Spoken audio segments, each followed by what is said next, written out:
membaca basmalah bersama-sama. Bismillahirrahmanirrahim.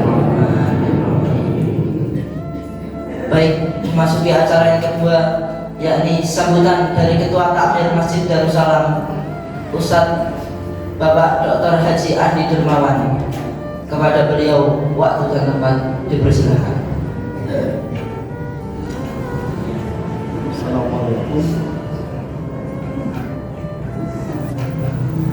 Assalamualaikum warahmatullahi wabarakatuh. Alhamdulillah wa syukurillah, la hawla wa la quwwata illa billah. Asyhadu an la ilaha illallah wa asyhadu anna Muhammadar Rasulullah. Allahumma sholli ala Muhammad wa ala ali Muhammad kama ba'du. Bapak Ibu rahimakumullah, selamat datang. Alhamdulillah, berkat rahmat Allah sudah dimudahkan dalam acara yang baik. Dan terima kasih atas rawahipun. Terima kasih kepada Bapak Ustaz Dr. Andes Haji Rahmat Bahara sebagai narasumber yang sudah rawuh. Dan terima kasih semua hadirin yang dibahagiakan oleh Allah. Hari ini perlu kami sampaikan, kami ingin berterima kasih kepada Jamaah Condrowangsang Busartini beserta rombongan yang telah bersedekah untuk sarapan pagi hari ini. Sarapan pagi hari ini usai acara dipersembahkan oleh rombongan Jamaah Condrowangsang Ibu Sartini beserta tim. Barakallah, semoga menjadi amal jariah. Bapak Ibu rahimakumullah, selamat menikmati sarapan spiritual dulu. Semoga tetap sehat. Sekali lagi terima kasih untuk rombongan Jamaah Masjid Condrowangsang Pusat ini beserta tim. Barakallah. Aku qouli hada, semoga bermanfaat kajian pagi ini. Assalamualaikum warahmatullahi wabarakatuh. Baik, terima kasih kepada Bapak Haji Andi Dermawan atas sambutannya. Memasuki acara yang ketiga, yakni acara inti yang akan diisi oleh Ustadz Dr. Andes Haji Rahmat Bahara. Kepada beliau waktu dan tempat dipersilakan. Assalamualaikum warahmatullahi wabarakatuh. Warahmatullahi wabarakatuh.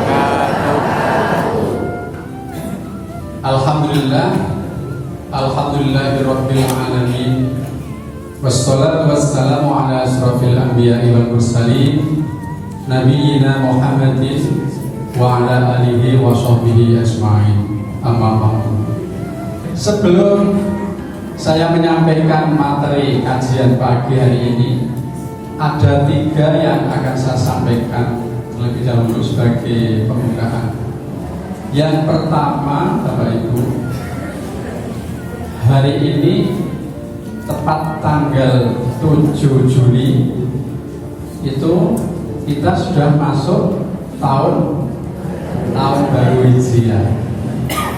Sakniko tanggal 1 Muharram. Ingkang nomor kali Bapak Ibu, hari ini jamaah kita yang sedang melaksanakan ibadah haji yang pada bulan Mei diadakan itu sambutan dan akan pelepasan itu sudah mulai terbang dari Madinah. Dari Madinah nanti akan mendarat di Donohudan Adi Sumarmo Solo.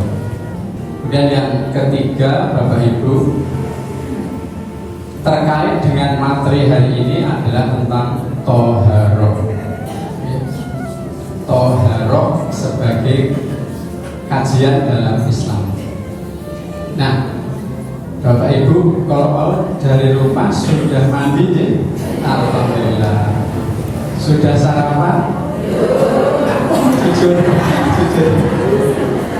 Dari sarapan. Itu pertanda berarti yang pertama sudah mandi itu termasuk bersuci, toharoh. Ya. Kita masuk ke materi pertama, yaitu Bapak Ibu tentang toharoh dalam kajian hukum Islam. Dalam Al-Quran surat Al-Baqarah ayat 222. Bismillahirrahmanirrahim. Innallaha yuhibbut tawwabina wa yuhibbul mutatahhirin. Sesungguhnya Allah menyukai orang-orang yang bertaubat dan orang-orang yang menyucikan diri. Dalam Islam, menyucikan diri itu terkait dengan suci lahir dan batin. Nek lahir itu terkait kalian badan, pakaian, tempat, dan seterusnya. Terkait dengan suci batin itu keimanan kita, akidah kita harus suci dari hal-hal yang berhubungan dengan syirik. Kita sebagai manusia ini dilahirkan oleh Allah juga dalam keadaan suci.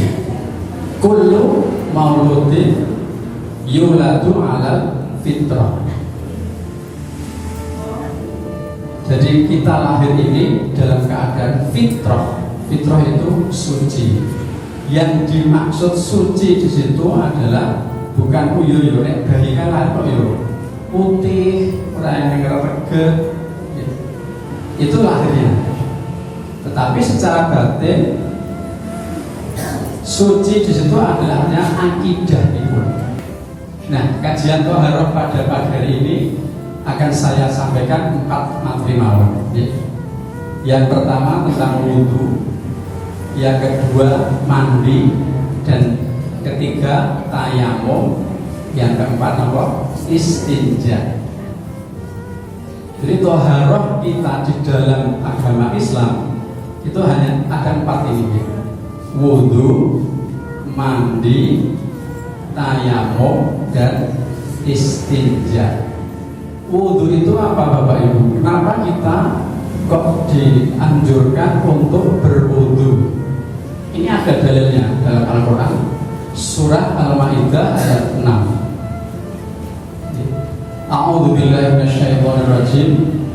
Ya ayyuhalladzina amanu idza kuntum ilas sholati faghsilu wujuhakum wa aydiyakum ilal marafiqi wamsahu bi ru'usikum wa arjulakum ilal ka'bayn. Apa artinya? Yang merah itu. Hai orang beriman, apabila kamu hendak mengerjakan sholat, maka basuhlah mukamu dan tanganmu sampai siku. Siku itu apa?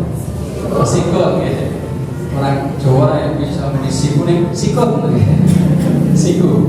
Dan sapulah kepalamu. Disapu itu bukan dengan lidi, diusap. Disapulah kepalamu dan basuh kakimu sampai dengan kedua mata kaki. Itu wudu. Wudu itu dilakukan ketika akan mengapa Bapak Ibu? Sholat. Apakah selain sholat ada juga wudu? Ada. Nopo aja nopo. Mau baca Quran, J. Lajeng. Mau tidur, bagus nih. Terus mau tidur, baca Quran. Mau pergi, pergi yang tujuannya baik. Kemudian Bapak Ibu, rukun wudu. Rukun wudu itu ada 6. Pertama apa? Niat. Niatnya bisa diucapkan dengan lisan. Nawaitu wudu'a birafai hadasil asghari fardhon lillahi ta'ala, atau di dalam hati. Monggo. Jadi kalau mau wudu kita niat dulu. Kalau tidak niat maka tidak sah wudunya karena termasuk rukun.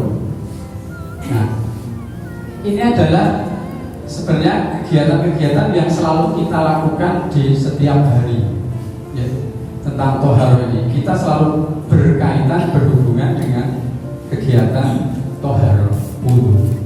Yang kedua Bapak Ibu, membasuh muka. Kemudian membasuh dua tangan sampai siku, mengusap sebagian kepala, membasuh kedua kaki hingga mata kaki, kemudian tertib. Tertib itu artinya berurutan. Nggak boleh kita wudhu kok pertama langsung tangannya, gitu. Kemudian kakinya, baru mukanya. Jadi sebenarnya wudhu itu hanya 6 ini. Ya, selain yang 6 ini adalah sunnah.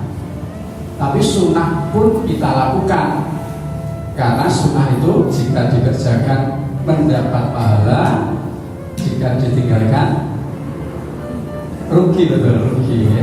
Rugi. Eman bahasa Jawanya eman. Dan ini tentu saja kita lakukan dengan menggunakan air yang suci. Doa setelah wudhu. Asyhadu an la ilaha illallah wa asyhadu anna Muhammadar Rasulullah. Allahumma ij'alni minat tawwabina waj'alni minal mutatahhirin. Ada yang sampai di sini juga boleh wa rasuluh selesai. Kemudian ada yang dilakukan Allahumma ij'alni minat tawwabina waj'alni minal mutatahhirin. Ya Bapak Ibu, tadi yang pertama taharah apa? Wudu, ya. Wudu sudah kita sampaikan, mudah-mudahan bisa dipahami dan kita aplikasikan dalam kehidupan sehari-hari. Ya. Kemudian yang kedua tentang mandi wajib atau besar, ya, jinabah. Ya. Junub, Bapak Ibu pernah junub? Pernah ya? Yang sudah junub, bukan junub, junub. Apa itu mandi wajib atau apa itu mandi jinabah? Nah, ini penting Bapak Ibu ya. Karena kita sehari-hari selalu ini ya mengalami. Mandi atau al-ghusl gitu ya, adalah meratakan air ke seluruh tubuh dengan cara tertentu. Mandi wajib atau besar adalah meratakan air ke seluruh tubuh dengan niat dan cara tertentu. Mandi ini Allah wajibkan kepada kaum muslimin agar kembali suci dari hadas besar. Nah, hadas besar itu karena apa Bapak Ibu? Ini keluarnya mani atau sperma, ini bagi laki-laki. Kemudian berhubungan badan bagi Bapak Ibu yang sudah mewet menikah. Kemudian haid atau menstruasi bagi yang wanita. Kemudian nifas. Nifas itu apa? Darah seorang ibu yang habis melahirkan. Kemudian yang kelima karena kematian. Kemudian yang keenam masuk Islam. Wajib mandi jinabah. Mandinya ini beda dengan mandi yang kita lakukan sehari-hari. Ini ajeng teng kantor ya biasa mandi lah. Tapi mandi jinabah ini beda. Ya, beda tata aturannya. Seperti apa Bapak Ibu tata aturannya? Mari kita lihat. Ya, maaf ini dalilnya. Dalilnya wa in kuntum junuban fatahharu. Ya. Jika kamu junub maka mandilah. Mandi. Ya Bapak Ibu kita lanjutkan. Nah niat mandinya seperti apa ini? Niat mandinya nawaitul husla lirafa'il hadasil akbari fardhol lillahi ta'ala. Bukan hus. Nawaitul husla lirafa'il hadasil akbari, hadas besar. Karena kita tadi junub, haid, nifas itu termasuk hadas besar, maka menggunakan akbar. Fardhol lillahi ta'ala. Aku berniat mandi untuk menghilangkan hadas besar, fardhu karena Allah. Niat. Oke, Bapak Ibu tadi yang kedua mandi besar sudah selesai. Kita lanjutkan yang ketiga yaitu tayamum. Berwudu sudah, mandi sudah, kemudian sekarang tayamum.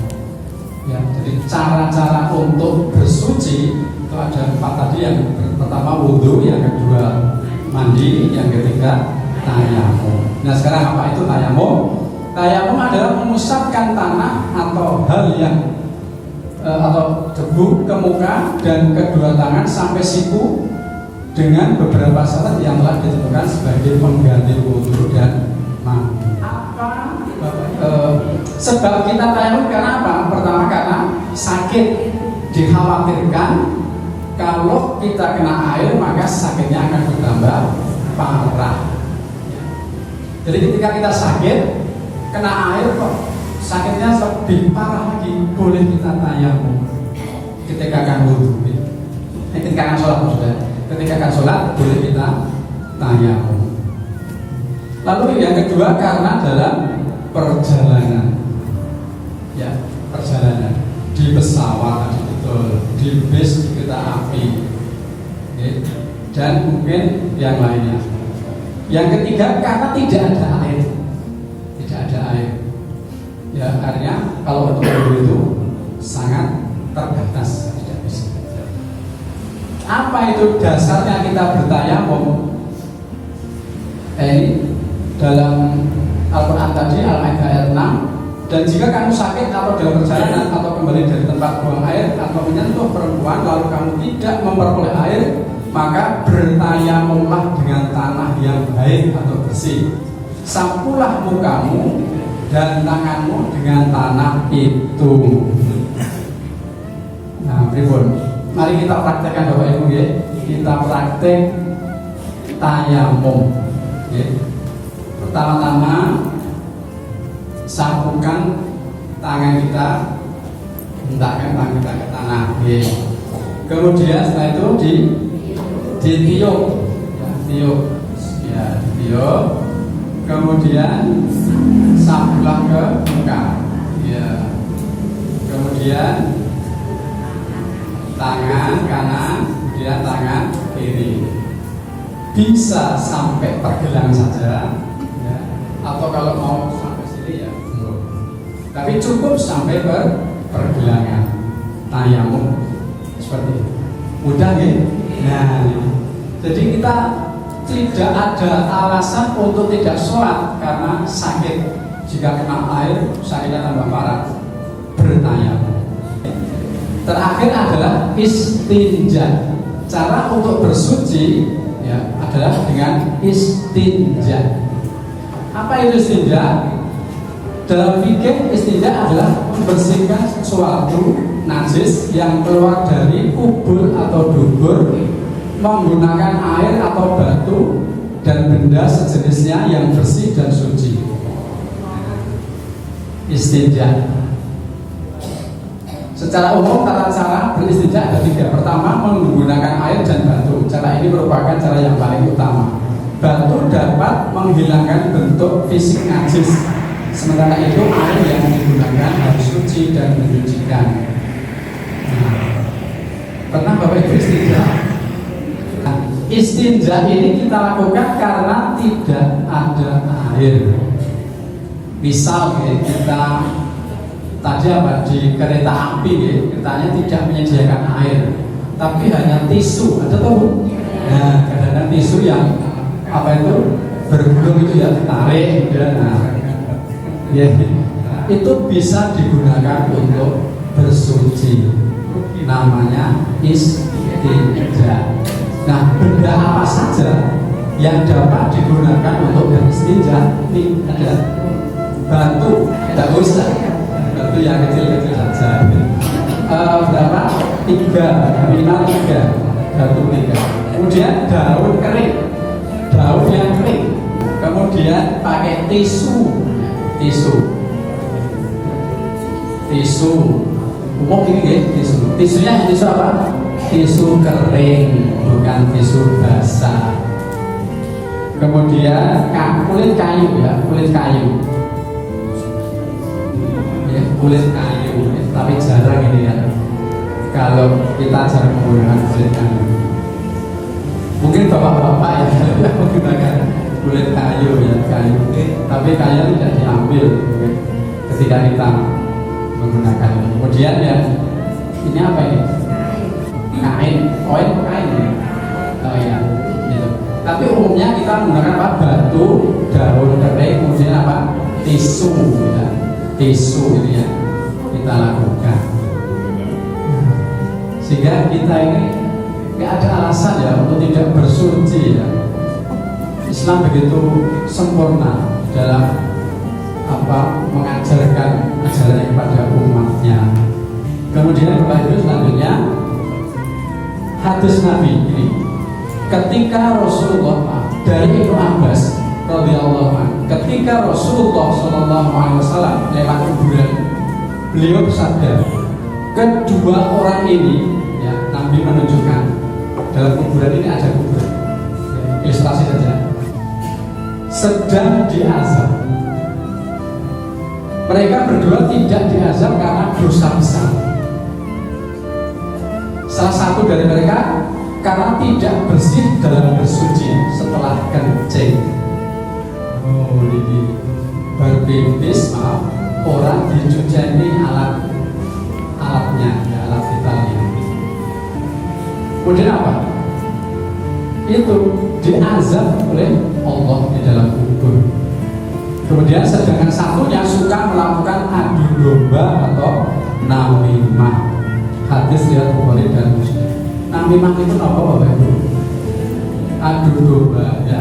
Sok adu domba itu kan apa gitu? Membenturkan. Apa?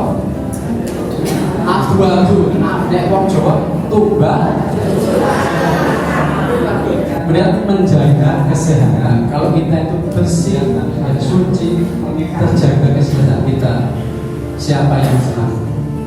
Ya, kita akan selalu merasa sehat. Kalau orang sehat itu sangat didambakan setiap manusia atau orang. Yang jariah. Mari kita tutup acara ini dengan alhamdulillah. Ada kurang lebihnya saya mohon maaf.